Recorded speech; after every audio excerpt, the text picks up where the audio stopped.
So yesterday I replied to a tweet from the US ambassador to China, Nick Burns, and I was quite surprised when I found out it went somewhat viral here in China. His tweet was basically trying to blame China and its current military drills around the island of Taiwan for disrupting the status quo of many decades in the region, when I think he knows full well that it was his mate Nancy who upset the apple cart. He quoted his other mate Ant, who said, "There's no justification for this extreme, disproportionate and escalatory military response." And then he said the world should hold Beijing accountable to maintain the peace, which was really quite hilarious. Because the world already knows who disturbed the status quo and peace in the region, and it wasn't China.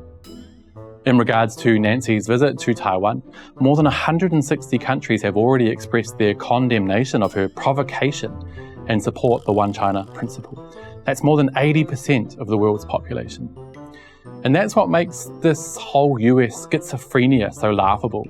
The Biden administration is like a snake with 8 heads, all pulling and hissing in different directions.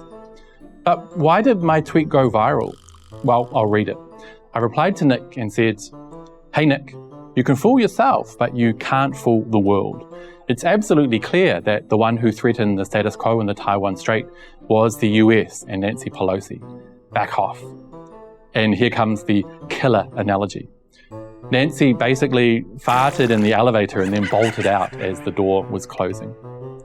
I don't know, I guess people found that quite humorous.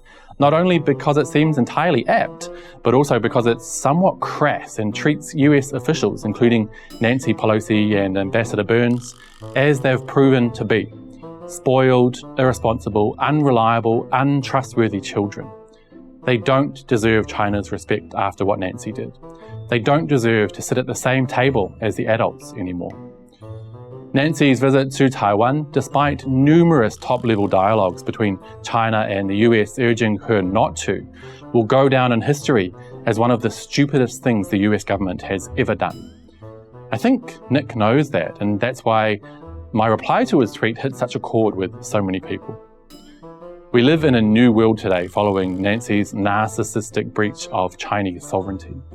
It's not World War III like they hoped and dreamed, but a world which understands completely that the US is a reckless, fading power, a power that acts selfishly and with contempt, trampling on the sovereignty and dignity of anyone they deem is in their way. But the difference now is that everyone sees it clear as day. And that, I think, is why my tweet went down so well with so many ordinary Chinese.